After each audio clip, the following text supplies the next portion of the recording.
За бүгдээрээ сайн байцгаана уу? Баяр малай. Та бүхэндээ 3, 4, 5 дахь дугаараараа хүрч байна.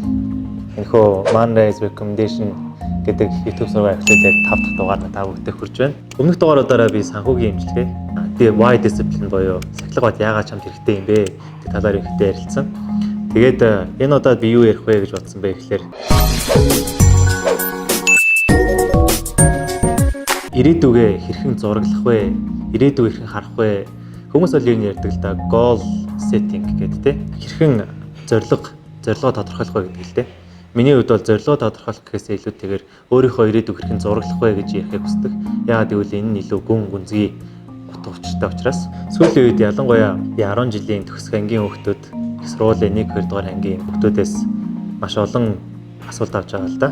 Би саяхан Томьёо гэдэг аппликейшн дээр ментороор орсон. Тэгээд хүүхдүүд маань ерөнхийдөө асууж байгаа юу асуудаг вэ гэхэлэр би ирээдүйд хэм болохоо мэдэхгүй байна. Би ирээдүйд ямар мэрэгжил сонгох вэ? Би нэг ийм мэрэгжил бодоо явьжсэн чинь хүмүүс болохоор энэ хэрэггүй, чамд ирээдүйд энэ чинь мөнгө олохгүй, чиний амьдралд нөлөөлөхгүй, хэрэггүй мэрэгчлээ гэд ээж аав нь ингэж хэлээд байна. Ах чинь ингэж хэлээд байна. Хүмүүс үеийн видеогоор ингэж хэлээд байна гэд төөрөлдсөн маягтай их байгаар гэсэн л да. Тэгэхээр яг их сургуулийн 1, 2 дугаар курс 10 жилийн сүүлийн 1, 2 дугаар анги high school гэдэг маань угаасаа их төөрөлддөг үе. Яагаад гэвэл төгсөх 1, 2 дугаар анги хүртлээр ер нь бол хүүхдүүд бүгд адилхан замаар бусдын заасан замаар явж идэг.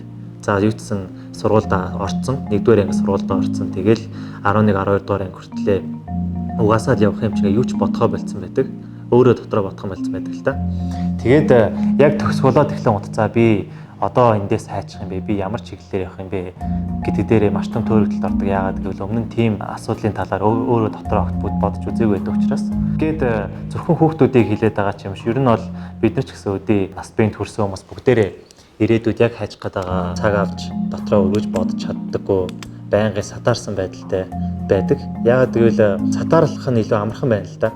Телевизээр суучиж болно. Өөр ямар нэг амьдралд чинь бий болж байгаа үйл хөдлөлт хариу үйлдэл үзүүлсээр байгаад сатаарсан байдалтай яг өөрийнхөө дотор орж өөрийгөө ойлгодгоо. Би ирээдүйд хэм болох гээд байгаа, би юу хийх гээд байгаа гэдэг талаар ерөөсөө өөртөө тулж ажиллаагүй байдаг л да. Насан турш хүмүүс ч гэсэн ялгаагүй. Ийм асуудлууд байгаа учраас энэ удаа дээр би та бүгд маань өөрсдийгөө илүү сайн ойлгоод ирээдүйд юу хийх ёстой, ирээдүйд хэм болмоор байгаагаа яаж ойлгох вэ, яаж зорилгоо тодорхойлох вэ, яаж ирээдүгөө ингэж зурагчилчих вэ? Тэгээд зурагчлаад харагдсан ирээдүйнхээ төлөө юу хийж явах ёстой вэ, яах ёстой вэ гэдэг талаар өнөөдөр жоохон зөвлөгөө өгч бодлоо. Хамгийн нэгдүгээрт мэрэгжлээ хэрхэн сонгох вэ гэдэг тал дээр нарилчих хүүхдүүдтэй.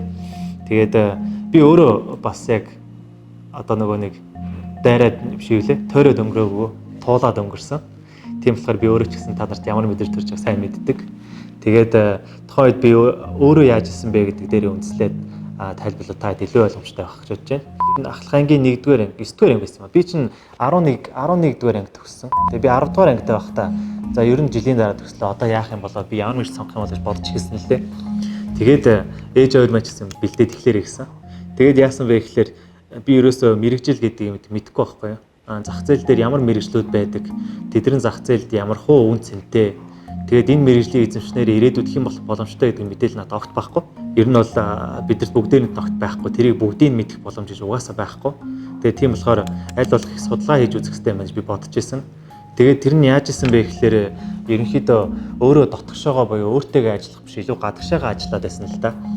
Тэгээд ямар мэрэгчлүүд байдгийг, хэм ямар хүмүүс байдгийг гэдгийг жоохон судалж явсан. Гэхдээ ингэж явах нь зөв. Аль чадхаараа яваарай. Гэхдээ эхлээд би хамгийн нэгдүгээр гээд байгаасаа эхлээд өөртөөгөө дотгошоогоо орж ярилцаарай гэж хэлмээр байна. Тэгээд энэ яаж байгаа вэ гэхээр хүмүүс нөгөө нэг гаднах external noise гэж ярьдаг л да. Гаднаас ирж байгаа нөлөөнд агиух автоматтай байдаг хүмүүсийн idea тий. Тэгэн гутаа одоо жишээ за чи ирээдүйд ямар мэржлээ болмоор байгаа гин гот би уг нь дуучин болмоор байна. Би уг нь жүжигчин болмоор байна. Би уг нь програм бичмээр байна. Би геймер болмоор байна гэд хэлдэг. За одоо сүүлийн үед хамгийн их болж байгаа би ирээдүйд ютубер болно гэж хүмүүс ярьдаг болсон гэж сонсч байсан. Жохон хүмүүс ялангуяа тэр нь бидний хувьд бол жоохон ridiculous буюу ойлгомжгүй ой тоонд багтамгүй сонсогдож магадгүй. Ээж аав нарын хувьд ялангуяа тийм ээ. Гэхдээ тэр бол ээж аваас ирж байгаа idea учраас тэр бол external noise гэдэг бол гаднаас ирж байгаа noise ойлгож болно. Тэгэхээр тэрийг огт ойлгохоор эхлээд өөртөө өөртөө хандах хэрэгтэй. Тэгээ өөртөө хандахдаа яах вэ гэхээр хамгийн нэгдүгээрт би ямар мэрэгчлээ болох юм бэ гэж бодохоос илүүтэйгээр би ирээдүйд хэн болох юм бэ гэдэг хамгийн түрүүнд бодох хэрэгтэй. Яагаад гэвэл ирээдүйд хэн болмоор байгаа чинь чи ирээдүйд юу хийдэг, ямар хүн болох, ямар ур чадруудыг эзэмшихийг чинь ерөнхийдөө чиглүүлээд өгчдөг байгаа. Тэгэхээр би ирээдүйд хэн болмоор байгаа юм бэ гэдэг хамгийн түрүүнд бодох хэрэгтэй. Тэгээ би болохоор өөрөө бодсон л доо. Би ямар мэрэгчлээ болох юм гэж бодохдоо би ирээдүйд хэн болмоор байгаа гэж бодсон. Тэгээд тухайн үедээ надаа гадаад харилцааны за ингээл нэг одоо нэг юу гэдэг те элчин сайд нь надад хамгийн кул харагддаг байсан. Эсвэл төрийн том албан тушаалтнууд гадаад оронд айлчлалаар яваад тэгээд гадаад хүмүүстэй уулзаад гаднаад хэлээр яриад тухайн үед англи хэлсэн л та. Тэгээд гадны хүнтэй гадаад хэлээр яриад бусдад хүндлэгдсэн юм том хэмжээний уулзалтад ороо явж байгаа нь надад хамгийн кул санагддаг байсан. Тэгээд би тийм хүн болох юмсан гэж маш хүсдэг байсан. Тэгээд за би тэгвэл ийм гадаад хэлээр ярих чадвартай, гадны хүмүүстэй харилцаа үүсгэх чадвартай, тэгээд бусдад хүндлэгдсэн хүн болмоор байгаа юм байна гэж бодсон тухайн үедээ. За тэгээд ингэчин гутаа ерөнхийдөө би ирээдүйд ийм хүн болмоор байгааг харчлаа тийм ээ. My future self харсан. Тэгэн гут энэний дараа өөрөөсөө юу асуух хэрэгтэй вэ гэхээр за тэгвэл чиний ирээдүйн хүн чинь хин юм, юу хийдгийг, за тэгээд ямар ур чадваруудтай гэдэг энэ гурыг асуух хэрэгтэй гэж боддог. За сая нэгдүгээрхэн гараад ирлээ те. Би ирээдүйд хэм болохыг гаргачлаа. Ер нь бол элчин сайд ч юм уу тийм үү төрийн өндөрлөг төвшин эсвэл бизнесийн өндөрлөг төвшний гадаад хүмүүстэй уулзалт хийдэг тийм болох гэдэг шүү дээ. Тэгэн гутаа за тэгвэл тэр хүн чи юу хийдэг гэхээр яг тухайн үедээ бол би гаргаж ирж чадаагүй. Бизнес хийдэг юм уу эсвэл гадаад харилцаагаар явдаг юм уу? Ус төрийн түвшээ юм уу? Би өөрөө мэдээгүй. Яг тухайн үедээ бүрэн анализ хийж чадаагүй байхaltaа өөртөө. Тэгээд тэрийг бол мэдээгүй. За тэгэн гутаа тэгвэл ямар ур чадвартай байх юм бэ гэж харж байгаа тий. За тэгэн гут чинь гадаад хүнтэй харилцахтаа гадаад хэлийг сайжруулсан байх хэвээр англи хэл тий. Өөр ямар хэл байдгийг. Ямар ч хэлийг сайжруулсан байх хэвээр. Тэгээд гадны дөнгөж уулзж байгаа хүнтэй их сайн уулздаг communication skill сайтай байх хэвээр юм байна. Тэгээд хүмүүст хүндлэгдсэн тийм одоо айлчлал хийх хэмжээний өндөр түвшний high rank тий. Өндөр түвшний хүн болох хэвээр юм байна гэдгийг ойлгосон. За тэгэн гутаа намайг энд аваачих мэрэгжил юу юм бэ гэдээ тухайн тарсан л да. Тэгээд Монголдо тухайн үед их сургууль би анх орж исэн. 2008 онд юм уу тий. 2008 онд их сургууль орж исэн. Тэгээд за ийм болохын тулд би тэгвэл олон улсын харилцаагаар явах хэрэгтэй юм байна гэдэг хамгийн амархан дүгнэлтэнд хүрсэн. Тэгээд хүмүүсийн олон улсын харилцааны сургуулийн олон улсын эдийн засгийн харилцаа гэдэг ингээд орж исэн. Яагаад гэвэл би өөрөө математиктэй хөгтөөсөн болохоор өөрийнхөө юу хийх дуртай тэрнгээрээ бас трийгээ өөрийнхөө чадварыг advantage бол ашиглаж байгаа юм л да. Тэгээд олон улсын эдийн засгийн харилцаа гэдэг мэргэжилтэй анх болсон.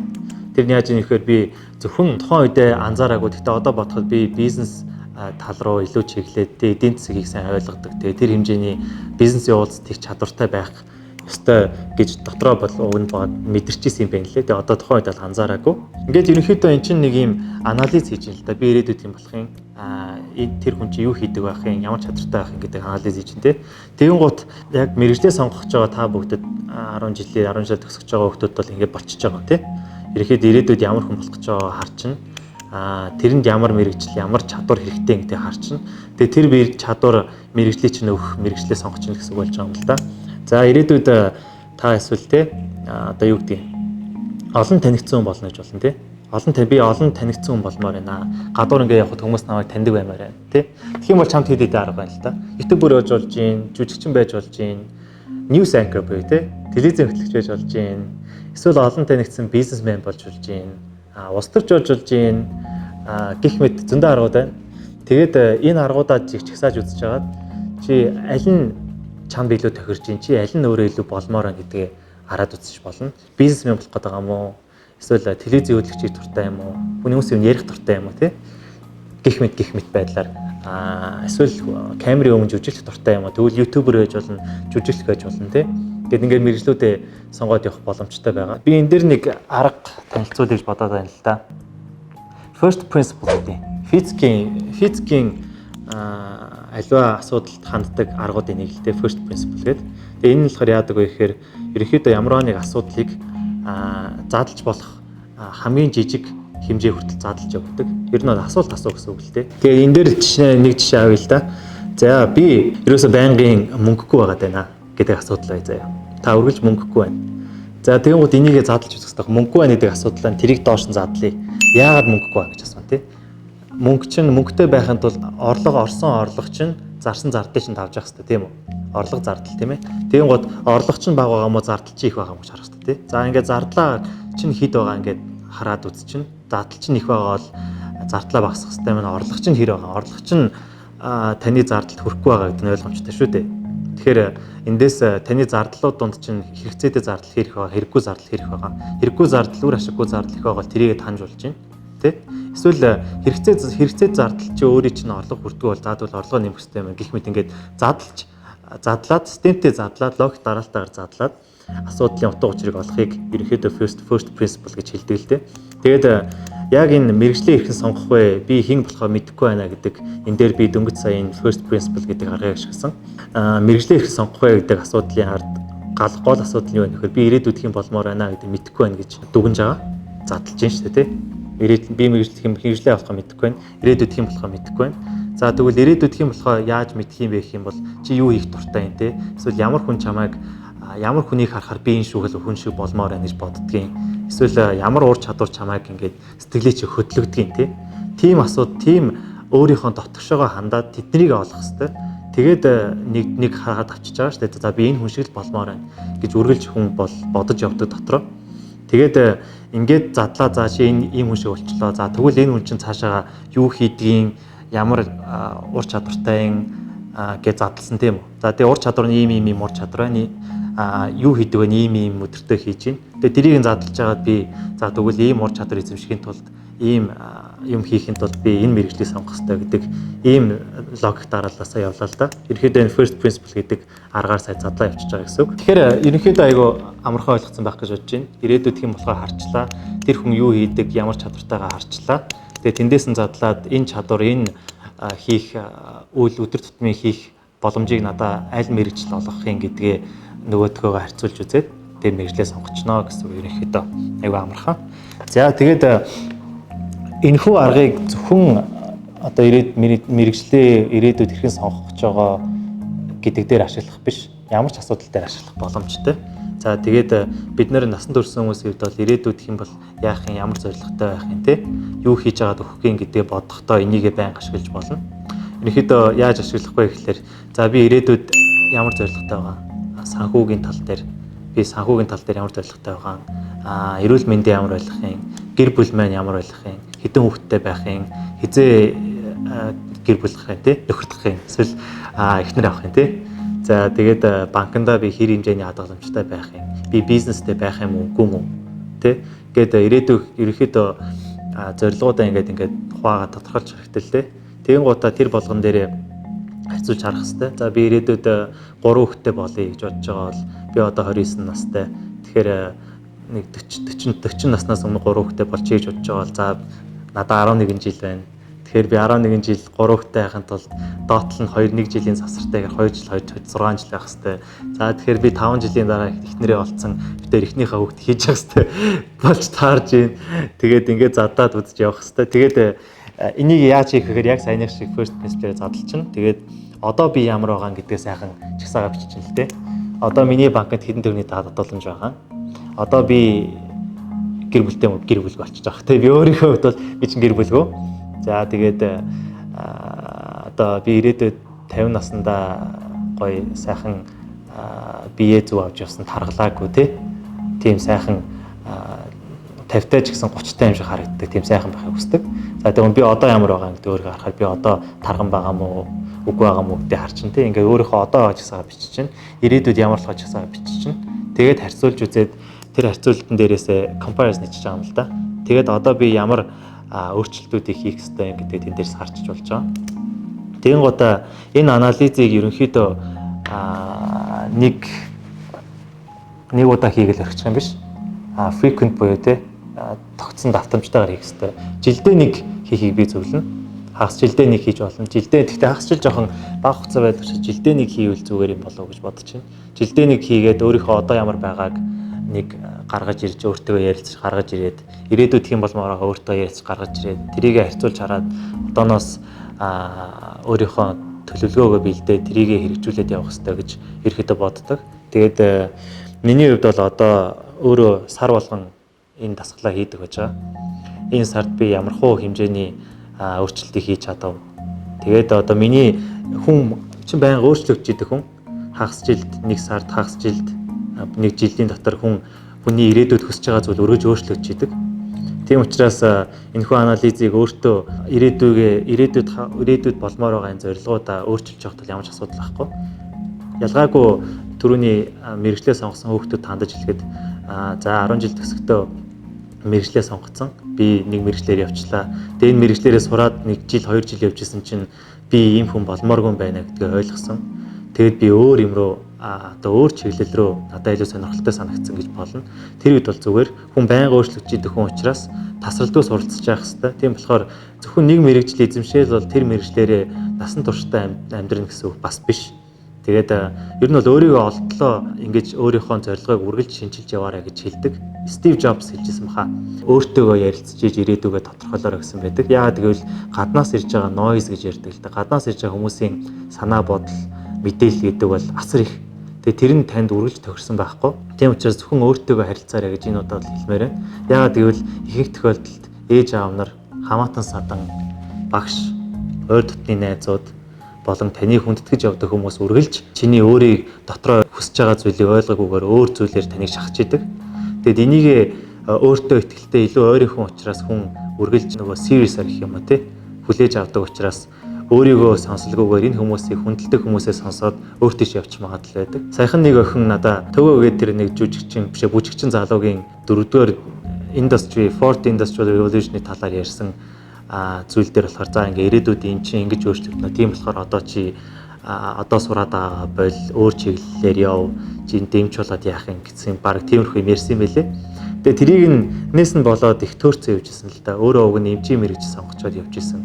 Тэгээд ирээдүйд чинь одоо юу гэдэг технологи гэдэг юм чинь илүү үр дүнтэй байх юм байна. Тэгээ би энэ мэрэгчлэр явах хэрэгтэй юм болоо яах хэрэгтэй юм бэлээ гэж бүр төөрцөн надад асуужсэн л да. Тэгэхээр иймэрхүү байдлаар гаднаас ирж байгаа noise гэдэг бол маш аюултай. Тэрийг бүгдийг нь хааж агаад зөвхөн өөртөөгөө ярилцаарай гэж хэлмээр байна. За тэгээд би өөрийнхөө мэрэгжлийг яаж сонгосон гэдгийг ярьж байгаад нэрэд сонгосон юм шүү дээ. Тийм тэгээд би нэг олон улсын эдийн засгийн харилцаанд ороод явж исэн. За би ингээд бодоол ирээдүйд те элчин сайд байд болох юм байна. За ингээд сайхан явах юм байна гэд яг хичээлийнүүдийг үзээд энэ хүмүүс юу хийдгүүдийг ойлгоод яваад ирсэн чинь надад ерөөсөө нэг жоохон үүлэн дээр яваад байгаа юм санагдаад нэгдүгээр курстэй л те. Тэгээд энэ чиглэлээр явах юм бол би ингээд үүлэн дээр явж байгаа шиг. За ингээд яг бизнесмэнүүд шиг ингээд нэг баялаг бүтээдэггүй жоохон юмыг дэндүү томоор хардаг. Амьдрал дээр буугаагүй гэж хэлэх юм уу? Юм шиг санагдаад хэлсэн байхгүй юу? Тэгээд тийм учраас би 1-р курс, 2-р курстээ би Японд гадаад сурахаар явсан. Японд сурахаар явсан. Тэр үедээ мэрэгчлээ солилцсон байгаа. Олон улсын эдийн засгийн харилцаа, олон улсын харилцааны хүн болох гэсэн чинь одоо би бизнесийн удирдлага гэдэг мэрэгч сонгосон. Тэгээ яагаад гэвэл бизнес хийдэг хүмүүс чинь баялаг бүтээдэг юм байна. За тэгээ бизнес хийдэг том хэмжээний хүн боллоо ч гэсэн миний нөгөө өмнөх ирээдүйн нөгөө нэг хүсэлтэй том хэмжээний бизнесмен болоод өөр гадны хүмүүстэй харилцаад ийм гой уулзалтуудыг хийгээд явах ялгаагүй боломжтой юм байна гэдгийг би өөрөө харсан л да. Тэгээ ер нь хараад байсан чинь бизнесийн томчуул гэдэг чинь айгүй үр нөлөөтэй хүмүүс байдаг юм байна. Нөлөөтэй хүмүүс байдаг юм байна зах зээлд. Яагаад гэвэл баялаг бүтээж байгаа учраас. Тэгээд ерөнхийдөө бизнес удирдлагын чиглэлээр явсан зүгээр юм байна гэд би гадаад явахдаа мэрэгчлээ сольсон. Тэгээд бизнес удирдлагаар сонгоод 5 жил явсан л та. Тэгэхээр ерөнхийдөө 2 жил олон улсын эдийн засгийн харилцаа гэдэг мэрэгчлэр яваад тэгээд солиод бизнес удирдлагаар 5 жил явсан. Тэгээд яг 10 жил төгсөж байгаа хүүхдүүд бол жил алдах юм шүү гэж амар айдаг байсан л та. Би тухайд ч айдаг байсан. Тухайд их чах нарын хараад зарим нэг нь 1 жил чөлөө аваад суралгүйгээр өнждөг те. Зарим нэг нь 3 жил явсан мэрэгчлээ сольж байгаа ийм өхөлд байсан л та. Тэгээ би хараад ямар тэнийг юм бэ гэж бодож исэн тухай те. Гэтэ тэр нь бол миний хувьд тухайн үед ойлгоогүй. Тэр нь бол тухайн хүмүүсийн хувьд бол маш зөв шийдвэр гэсэн гэж би бол боддог. Яагаад гэвэл тэр хүн өөрийнхөө сэтгэл зүрхийг дагсан. Одоо өөрийнхөө дуртай зүйлийг хийгээ явж байгаа. Тийм учраас тэрийг буруутгах ямар ч боломжгүй. Тэгээд яг ийм байдлаар нэг сонгоод нэг шийдээд явцсан бол тэр чигтээ тэрийгээ дагаад явах хэрэгтэй гэж ойлгож болохгүй. Тодорхой хэмжээнд явж үзээд чи өөрөө дотроосоо өөрөө зүрх сэтгэл чинь чамд хилээд өгнө. За би өшөө илүү ийшээ чиглэж явах хэрэгтэй юм шүү гэд. Тэр үед нь сольж явахад асуудалгүй гэдэг учраас энэ саяны хэлсэн тэр диагноз те өөрийнхөө одоо ямар байгаа би ирээдүйд ямар болоо гэдгийг үргэлж солиод шинжилээд явж байхад асуудал байхгүй. Тэгээд ирээдүйд яг амьдрал дээр гараад иж хэлгэн шашин тий карьерээ эхлээд явж байхад ажиллаа хийгээ явж байхад ерөнхийдөө үргэлж тасралтгүй суралцах хэрэгтэй юм гэдгийг ойлгодог. Би их сургуульд бизнесийн удирдлагаар сурсан, маркетингийн суурь мэдлэгүүдийг мэдсэн, эдийн засгийн суурь мэдлэгүүдийг мэдсэн. Гэхдээ одоо би үргэлжлүүлээд хууль сурж байгаа. Хуулийн суурь мэдлэгүүдийг мэддэг болсон. За үргэлжлүүлээд одоо би олон нийтэд public speaking буюу тий олон нийтийн өмнө ярих чадвараа хөгжүүлж байна. За тэгээд камерын өмнө ярих чадвараа бас хөгжүүлэх гэж явж байна. Гэх мэт энэ бүгд чинь одоо жүжиг урлаг гэх юм уу тий. Энэ бүгд чинь бүгд тодорхой хэмжээний чадваруудыг шаарддаг. Тэгээд үргэлж тасралтгүй суралцах учраас нэг мэрэгжил дээр өөрийгөө хорих ямар ч шаардлага хэрэгцээ байхгүй. Тийм учраас тэр нэг мэрэгжил дээр өөрийгөө лимитлгүй, хязгаарлалгүйгээр үргэлж суралцж яваарай гэдэг бас уулзаж явдаг учраас угаасаа энэ амьдрал гэдэг чинь ийм байд юм байна шүү гэж бодоод өөрөө сонгосон мэрэгжлээ солихоор болох ч юм уу тий. Тэр үед бол өөрийгөө буруутгалгүйгээр өөрийнхөө зүрх сэтгэлээ дагаж яваарэ гэж хэлмээр байна. За тэгээд би сая нэг сануулсан л да бусдын энэ ойр дотны хүмүүсийн хэлж байгаа бити тэгж автаарай гэд. Тэгээ яг хуу миний хувьд бол азтай ээж аваар маань намайг дуртай дуртайгаа чи өөрөө хий гэдэг байсан. Тэгээ би анх эдийн засгийн манай ээж хоёлаа хүний ихэнх мэрэгчлээ. Тэгээд намайг анх олон улсын харилцаагаар явна гэхэд хоёлаа мэдээж тэр хоёрын хувьд бол толгоонд орохгүй байсан баг. Гэхдээ за чи өөрөө шийдээгээ явуулсан. Дараа нь бизнес удирдлага болголоо гэвчсэн юу ч хэлээгүй. Тэгээд яг хуу ээж аваас орж ирж байгаа энэ шахалт дарамт гэдэг маань амар байдаг л да. Яг гэр бүлээс хамаарат тий. Эсвэл найзаас ч юм уу их чах нар хамаатай хинч гэж болно. Тэгээд тийм учраас трийг яаж игээд даваарай гэж хэлмээр байна. Миний амьдралд 1-2 тийм жишээ байсан байдیں۔ Ээж аавынхаа хийсэн мэргэжлэр явцсан. Тэгээд дараа нь 2-3 жилийн дараа сольсон гэдэг амьдралын туршлагууд байгаа. Тийм болохоор яаж игээд одоохондоо бол та нарт тийм прешэр орж ирнэ. Тэгээд гаднаас та энэ их мэдээллийн ертөнцид зөндөө мэдээлэл авна. Юу энэ юм хэрэгтэй чи ирээдүйд ийм мэргэжилтэй бол ирээдүйд хамгийн нэг хэрэгтэй болох мэргэжлийг тэд энэ гэд эзэндээ явдаг л та. Тэгээд тэрийг битээ дагаарай. Би хамгийн ихэнд хэлсэнтэй go inside гэд өөртөөгөө илүү харилцаарай. Тэгээд first principle гэдэг энэ асуудлыг логик дараалтайгаар жижиглж хамгийн жижиг парт хүртэл нь явж байгаа. Тэндээсээ хариултыг олоорой гэдэг энэ зөвлөмжүүдийг өнөөдөр та бүдэд өглөө.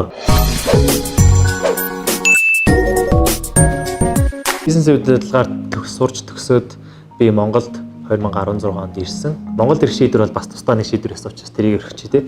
Тэгээ Монголд ирчээд за би бизнес удирдлагаа сурчлаа. Одоо би юу хийх вэ? Ямар ажилд орох вэ гэдэг нь бас дараагийн айгүй том шийдвэр болсон л доо. Тэгээд мэргэжлээ ихээ сонгох вэ гэдэг шийдвэр байсан.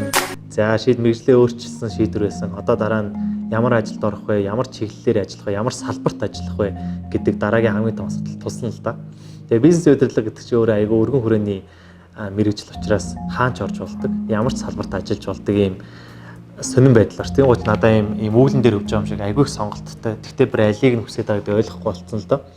Тэгэд яг хуу тэн дээр яасан бэ гэхээр за нэгэнт би бизнес чиглэлээр явна, алингээр нь ч явж болж байна. Гэхдээ тийм чинь би яг алингээр явах вэ гэдэг бодсон л доо. Тэгээд өөрийнхөө байгаа чадрууд дээр үндэссэн. За би Япон, англи хэлээр ярьдаг. За бизнесийн удирдлага нэлээд сайн мэддэг болсон тий. Суурь мэдлэгүүдийг мэддэг. За тэгээ энэ чадруудаа ашиглаад хаана очивол намайг хамгийн их үнэлэх юм бэ? Хаана очивол цаашдаа ирээдүйд хамгийн их боломжтой юм бэ гэдгээ бодсон л доо. Гэхдээ ер нь бол би нэг байнгын энэ хилээ ашиглаж идэг л ажил дээр очих гэж бодож байсан. Яагаад гэвэл би багасаа л нөгөө нэг гадны хүмүүстэй харилцдаг, гадаад хэлээр ярьдаг байх гэдэг маань намайг өөрийн ингэж сэтгэл хөдлөгдөг байсан учраас тэр нь одоо ч гэсэн байдаг л да. Тэгээд анх Movicom корпорацид орж исэн. Movicom корпорацид яагаад орсон бэ гэхээр Movicom корпорац Японы хөрөнгө оруулалттай. Японоос экспатууд буюу тий гаднаас ажиллах гэж ирсэн хүмүүс тодорхой хэмжээний байдаг байсан л да. Тийм учраас би тэр хүмүүстэй илүү ойрхон байх юм бол байнгын. Тэгээд дээрэс нь Movicom корпорацид маань өдөр тутмын бизнес англи хэл дээр явагддаг. Бүх мэйл, бүх уулзалт бүгд англи дээр явагддаг учраас ийм компани Монголдоос цөөх юм байна гэж бодоод Movicom корпорацид орж исэн. Тэгэд анх ер нь бол яг шууд ингээл хилүүдээ ашиглаад өөрийнхөө чаддаг юмд ашиглаад мундаг хийж бүтээдэг ажил дээр очсон уу гэвлээгүй. Тэгээд яг хөө мэдээж амьдралд чинь янз янзын асуудлууд гарч ирнэ те. Сорилтууд тулгарна. Тэгээд өөрийнхөө бодсон зүйлээ бодоод явж хат бүтдэг. Дараа нь би эхлээд анх төлөлтийн алба гээд санхүүгийн газар очсон л доо. Тэгээд яг хөө стратеги төлөлтийн алба гэдэг. Тэгээд стратеги гэхээр айгүй юм компани хувьд бол кампани стратеги тодорхойлдог юм шиг бодож орсон чи яг үнэндээ санхүүгийн 3 стейтмент гэж ярьдаг л да. PL, BS, CF гэдэг. Тэгээд тэд дээр ажиллаж эхэлсэн. Тэгээд яг хоо ирээдүйд би томроод те нөгөө том хэмжээний хүн болоо уулзтыг явахын тулд би компани удирдах хэмжээний болох хэрэгтэй юм байна. Удирдлагын багийн хэмжээнд очих хэрэгтэй юм байна. Тэгэхээр чин би санхүүгийн мэдлэг байхгүй бол тэр дунд ороод юу хийж чадах юм бэ гэж анх бодож ирсэн л да. Тэгээд анх төлөлтийн албанд санхүү гэхээр за орчигээд орсон. Тэгээд санхүүгийн албанд санхүүгийн талаар мэдлийг нэлээд олж аваад тэгээд тэрний дараагаар за би одоо санхүүгийн талаар ерөнхий мэдлэгтэй болчлоо. Тэр нэлээд гайгүй мэддэг болчлоо. Одоо энэс цаашаа өөр зүйл хиймээр байна гэж бодож эхэлсэн. Тэгээд яг энэ дээрээ саяны аргаа ашиглаад би ирээдүйд зорилгоо дахиад өөрчилсөн л доо. Би одоо болохоор яаж юм гэхээр санхүүгийн мэдлэгтэй болчлоо. Надад хэлэн байна. За би одоо энэ бизнесийнхаа хүрээнд шинэ бүтээгдэхүүн үйлчилгээ гаргаж үздэг. Шинэ дараагийн ирээдүйн шинэ бүтээгдэхүүн үйлчилгээ бизнесийг эрэлхийлдэг ийм хүн болмоор байна гэж бодсон. Тэгээд стратеги шинэ бизнесийн алба гэдэг албанд шилжиж орсон байж байгаа. Ажлаа сольсон гэсэн үг. Тэгээд тэнд ерөнхийдөө корпорацийн стратегийг тодорхойлдог. За ирээдүйн шинэ бизнесүүдийг судалдаг, судалгаа хийдэг, боломжтой мүү үгүй мүү судалгаа хийдэг тий. Тэгээд судалгаа хийгээд боломжтой гэж үзэх юм бол тэрийг удирдлах албанд шалгуудаа танилцуулдаг. Ийм ажил дээр очсон. Тэгээд үүний дараагаар энэ дээр байхдаа жоохон юу мэдэрсэн бэ гэхээр илүү компаниураа гүнзгий нэвтэрч те удирдах одоо шийдвэр гаргах хэмжээний хүн болмоор байна гэж бодож эхэлсэн дараа. Тэгин гут нь дахиад ажлаа би солимоор байна гэж бодож эхэлсэн л те. Тэгээд нэг удаач гомаа жилийн дараа би энэ сая эхний ажил дээр жил 8 сар, дараагийн ажил дээр 1 жил. Тэгээд тэрний дараагийн ажил дээр одоо Мовком корпорацийн төлөөлөлт туузын нарийн дарга ерөнхий захирлын шадар туслах гэдэг албанч байгаа. Энэ яадаг вэ гэхээр ерөнхий захирлын жижигхэн туслах учраас жижигхэн босс гэсэн үг шүү дээ. Тэгэн гут чинь бүх компани чухал мэдээллүүд над дээр ирдэг. Тэгэн гут яг нөгөө компанийнхаа бизнесийнхаа нарийн гүн рүү илүү орж чадсан л та. Миний хүсэл биелсэн.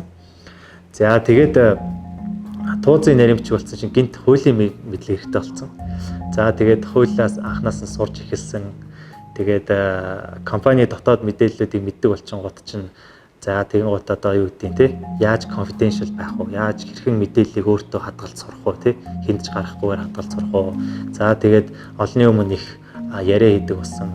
Хүмүүсийн өмнө их гардаг болсон. Те өндөр түвшний хүмүүстэй их уулздаг болсон. Тэр болгонд хэрэгцээтэй чадваруудыг цуглуулж эхэлсэн.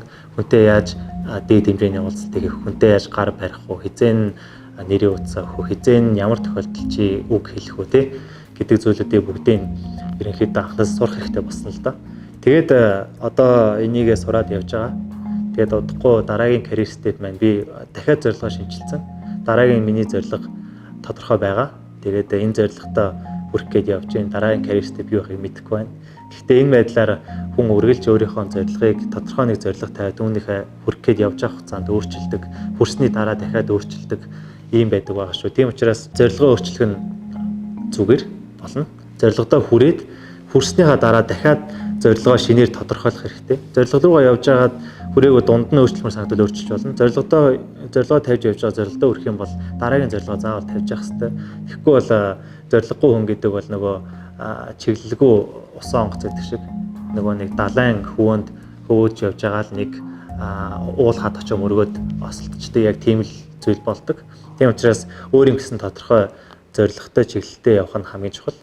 Тэгээд ерөнхийдөө би ч өмнө нэг видеон дээр хэлжлээсэн. Ер нь өөхөх хүртлээ өөрийнхөө зорилгыг нэг байдлаар тодорхойлчаарай.